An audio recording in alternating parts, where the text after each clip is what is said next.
Hello friends, आज की इस क्लास में आप सभी के लिए 30 क्वेश्चन पढ़ाने वाले हैं सीडीपी का। और आपको बता दें फ्रेंड्स, ये क्वेश्चन जो पढ़ाने वाले हैं 2015 में ये क्वेश्चन पूछा गया है।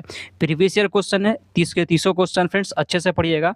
और लास्ट में आपको बताना है कि आप कितना 30 में सही किए हैं, इससे आपको पता चलेगा कि आपका तैयारी अभी किस लेवल का है। चलिए क्लास को स्टार्ट करते हैं। आज का पहला क्वेश्चन, निम्नलिखित में से कौन सा बच्चों के संवेगात्मक विकास के लिए सर्वाधिक उपयुक्त है? बच्चों के संवेगात्मक विकास के लिए सबसे ज़्यादा उपयुक्त इसमें कौन है, बताइए, कमेंट करिए। तो डी पढ़िए, कक्षा कक्ष का अधिकारवादी परिवेश, ये बिल्कुल फ्रेंड्स गलत हो जाएगा। कक्षा कक्ष का नियंत्रित परिवेश, ये भी नहीं। अध्यापकों की कोई भी सहभागिता नहीं क्योंकि यह माता पिता का कार्य है, ये भी नहीं होगा फ्रेंड्स। ऑप्शन नंबर यहाँ पे हो जाएगा कक्षा कक्ष का प्रजातांत्रिक परिवेश, ऑप्शन नंबर यहाँ पे हो जाएगा। आगे चलते 2 नंबर, निम्नलिखित में से कौन सा उपयुक्त रचनात्मक आकलन का कार्य नहीं है? बताइए, इसमें से कौन सा एक उपयुक्त रचनात्मक आकलन का कार्य नहीं है? दूसरा का फ्रेंड्स कमेंट करिए। तो कार्य नहीं पूछ रहा, ठीक है जी, कार्य नहीं मतलब आपको नेगेटिव खोजना है। खुले अंत वाले प्रश्न ये होना चाहिए, परियोजना भी होना चाहिए, अवलोकन भी होना चाहिए। आंसर यहाँ पे आपका डी हो जाएगा। विद्यार्थियों का योग्यता क्रम निर्धारित करना, ये फ्रेंड्स बिल्कुल भी ये उपयुक्त नहीं है। ऑप्शन नंबर यहाँ पे डी हो जाएगा। चलिए 3 नंबर, एक प्रभावशाली अध्यापिका होने के लिए क्या महत्वपूर्ण है? एक प्रभावशाली अध्यापिका होने के लिए क्या जरूरी है? तीसरा का बताइए। ऑप्शन नंबर ए दिया गया है कि पुस्तक से उत्तरों को लिखाने बल देना, गलत हो जाएगा। अनदेखी करना फ्रेंड्स यहाँ पे लिखा गया, ये भी गलत हो जाएगा। आंसर यहाँ पे आपका डी हो जाएगा। प्रत्येक बच्चे के संपर्क में रहना, ऑप्शन नंबर यहाँ पे डी हो जाएगा। ठीक है, जिस क्वेश्चन में आपको टाइम चाहिए होगा ज़्यादा, आप क्लास को रोककर पहले आप खुद से आंसर देंगे, ठीक है, और लास्ट में बताइएगा आप कितना सही किए हैं। अगला, बच्चों के अधिगम को सुगम बनाने के लिए अध्यापकों को एक अच्छे कक्षाई परिवेश का सृजन करने की आवश्यकता होती है। इस प्रकार के अधिगम परिवेश का सृजन करने के लिए नीचे दिए कथनों में से कौन सा सही नहीं है? कौन सा यहाँ पे देखिए, कौन सा सही नहीं है, बताइए आंसर क्या होगा। नेगेटिव खोजना आपको। बच्चों के प्रयासों की स्वीकृति, ये फ्रेंड्स होना चाहिए। अध्यापकों के अनुसार कार्य करना, ये फ्रेंड्स ये नहीं होना चाहिए, ठीक है जी। कोई भी कार्य जो है ना आप अध्यापक के अनुसार नहीं करेंगे, यही आपको गलती होगी। आंसर आपका यहाँ पे बी हो जाएगा। चलिए 5 नंबर, अगला क्वेश्चन, लड़कों एवं लड़कियों के विषय में कुछ कथन नीचे दिए गए हैं, आपके अनुसार इसमें से कौन सा सही है? बताइए। तो पांचवा का सही जवाब, पांचवा का सही जवाब ऑप्शन ए पढ़िए, लड़कों को घर के बाहर कार्यों में सहायता करनी चाहिए। अच्छा देखते हैं बी, देखिए, लड़कों को घर के कार्यों में सहायता करनी चाहिए। ए में दिया है घर के बाहर के कार्यों में, बी में दिया गया है घर के कार्यों में, सी में दिया गया है सभी लड़कों को विज्ञान तथा लड़कियों का गृह विज्ञान पढ़ाया जाना चाहिए। फ्रेंड्स ऐसा नहीं है, ठीक है, कोई भी लड़का या लड़की कोई भी सब्जेक्ट को पढ़ सकता है, तो ऐसा नहीं है कि आप लड़कों को विज्ञान पढ़ा देंगे और लड़कियों को गृह विज्ञान, तो ये गलत हो जाएगा। डी में पढ़िए, लड़कियों को घर में कार्य में सहायता करनी चाहिए, सिर्फ घर के कार्य में सहायता करनी चाहिए, ये भी ऐसा भी नहीं है, ठीक है। आंसर आपके यहाँ पे बी हो जाएगा, लड़कों को घर के कार्यों में सहायता करनी चाहिए। 5 नंबर क्वेश्चन का यहाँ पे बी है। आगे चलते 6 नंबर, अगला, एक बच्चे की कॉपी में लिखने में विपरीत छवियां, प्रदर्शन छवि आदि जैसी गलतियां मिलती हैं, इस प्रकार का बच्चा लक्षण प्रदर्शित कर रहा है। बताइए, एक बच्चे की कॉपी में लिखने में विपरीत छवियां, दर्पण छवि आदि जैसी गलतियां मिलती है, इस प्रकार का बच्चा कौन सा लक्षण प्रदर्शित कर रहा है? छठा का बताइए। तो आंसर आपका यहाँ पे बी हो जाएगा, अधिगम में अशक्तता, ऑप्शन नंबर यहाँ पे आपका बी है। आगे चलते हैं 7 नंबर, शिक्षार्थियों का ज्ञान अर्जन में सहायता करने के क्रम में अध्यापकों को किस पर ध्यान केंद्रित करना चाहिए? 7 का बताइए आंसर। विद्यार्थियों के ज्ञान अर्जन में सहायता करने के क्रम में अध्यापकों को किस पर ध्यान केंद्रित करना चाहिए? 7 का बताइए आंसर।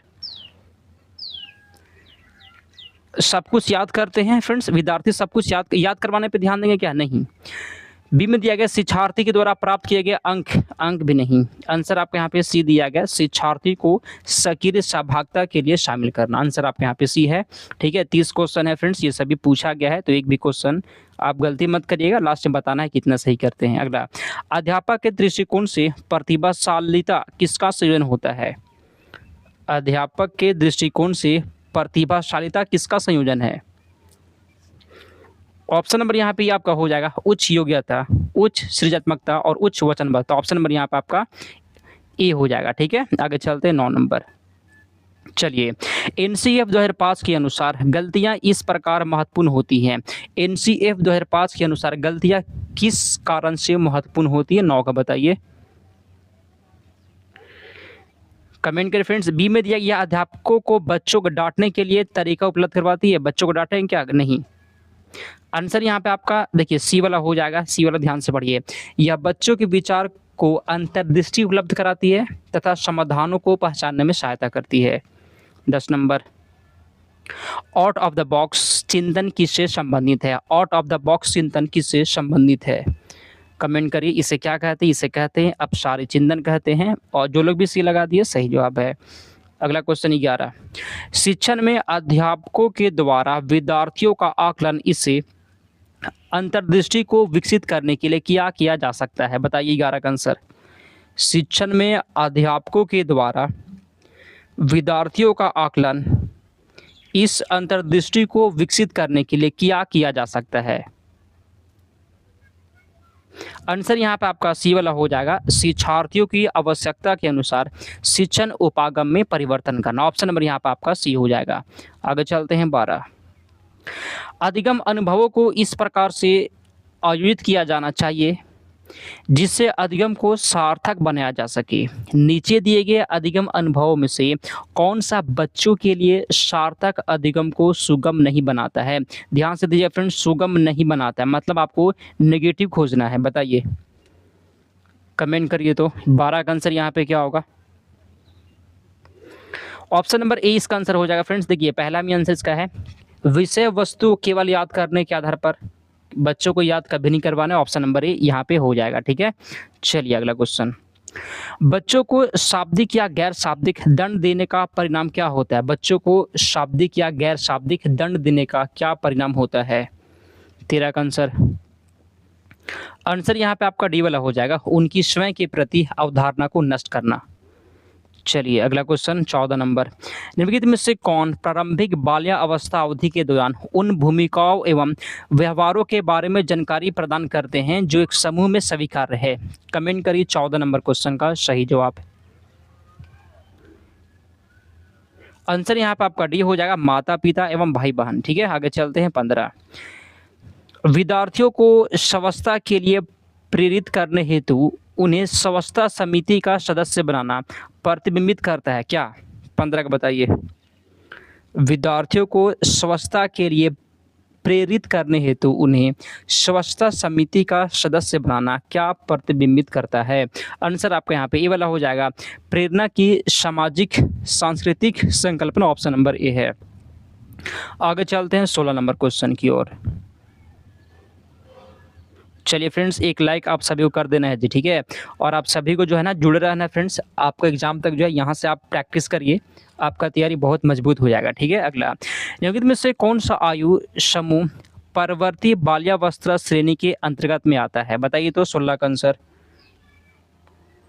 परवर्ती बाल्यावस्था श्रेणी के अंतर्गत आता है फ्रेंड्स 6 से 11 साल। ऑप्शन नंबर यहाँ पे आपका डी है। अगला क्वेश्चन 17, आर्जव तर्क देता है कि भाषा विकास व्यक्ति के प्रवृत्ति से नरसंगी प्रवृत्ति से प्रभावित होता है, जबकि सोनाली महसूस करती है कि यह परिवेश से प्रभावित होता है।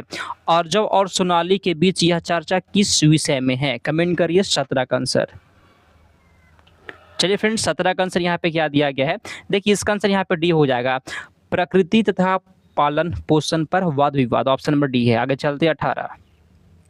अगला क्वेश्चन, अध्यापक ने ध्यान दिया कि पुष्पा अपने आप किसी एक समस्या का समाधान नहीं कर सकती है, फिर भी वह एक वयस्क या साथी के मार्गदर्शन की उपस्थिति में ऐसा करती है। इस मार्गदर्शन को क्या कहते हैं?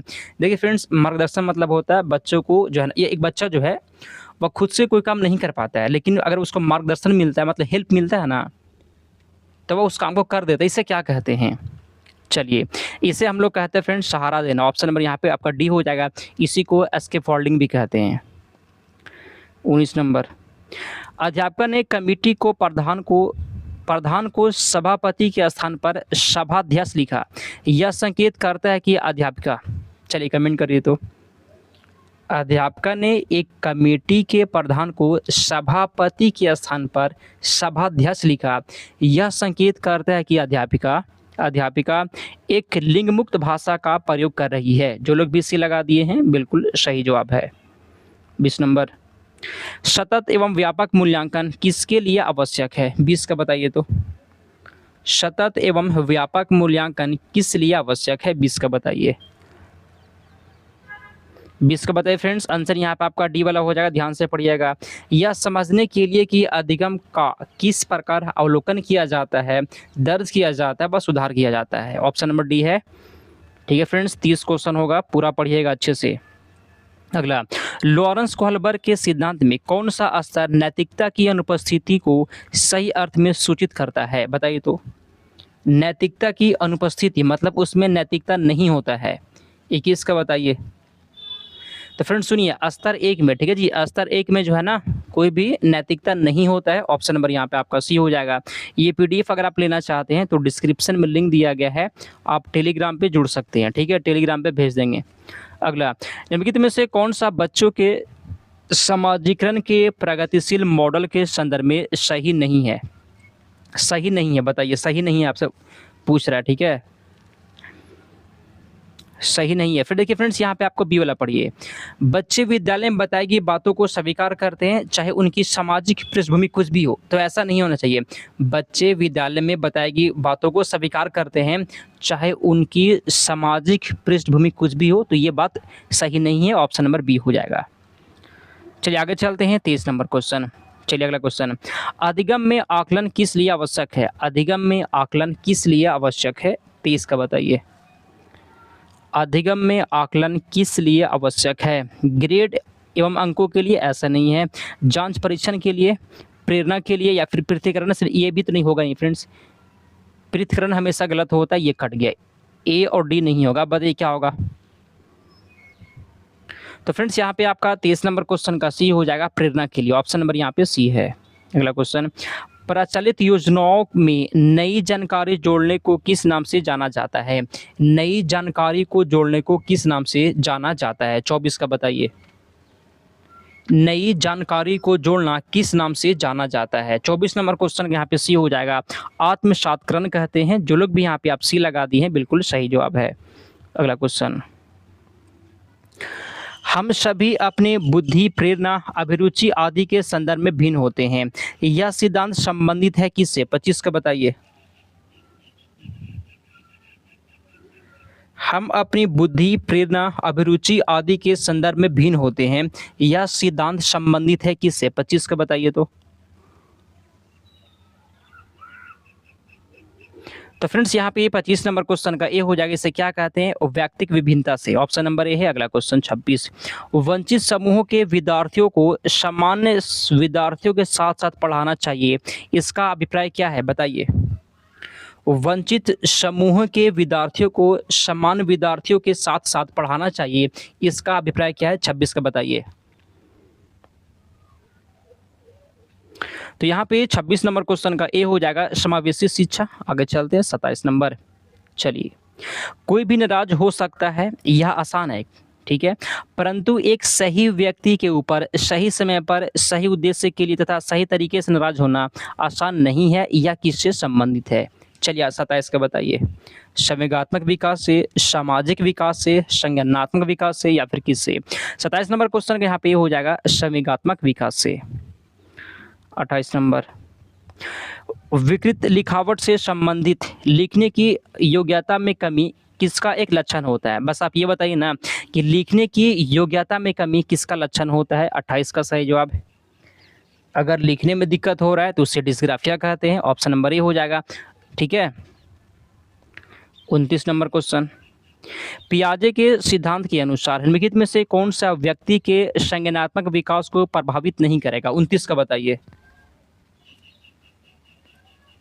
पियाजे के अनुसार निम्नलिखित में से कौन सा व्यक्ति के संज्ञानात्मक विकास को प्रभावित नहीं करेगा? बताइए आंसर। 29 नंबर क्वेश्चन का बी हो जाए फ्रेंड्स, सामाजिक अनुभव। ठीक है फ्रेंड्स, यहाँ पूछ रहा था ना कि पियाजे के सिद्धांत के अनुसार, ठीक है, इसलिए आंसर इसका बी हो जाएगा। अगला क्वेश्चन, इसमें से कौन सा त्रितंत्रीय सिद्धांत में व्यावहारिक बुद्धि का अभिप्राय नहीं है, बताइए। 30 का आंसर कौन देगा जी? नहीं पूछ रहा ना, तो आंसर यहाँ पे आपका बी वाला हो जाएगा। केवल अपने विषय में व्यावहारिक रूप से विचार करना, ये नहीं है फ्रेंड्स। ऑप्शन नंबर यहाँ पे आपका बी हो जाएगा। ठीक है, 30 में आप कितना सही कर दिया और क्लास कैसा लगा? 30 में फ्रेंड्स आप कितना सही किए हैं, क्लास कैसा लगा है, कमेंट में जरूर करिएगा फ्रेंड्स। आपको कमेंट करना है, चैनल को सब्सक्राइब कर लेना। ठीक है, चलिए हम लोग क्लास को समाप्त करते हैं। कमेंट करिएगा कि आप कितना सही कर दिए हैं। चलिए समाप्त करते हैं।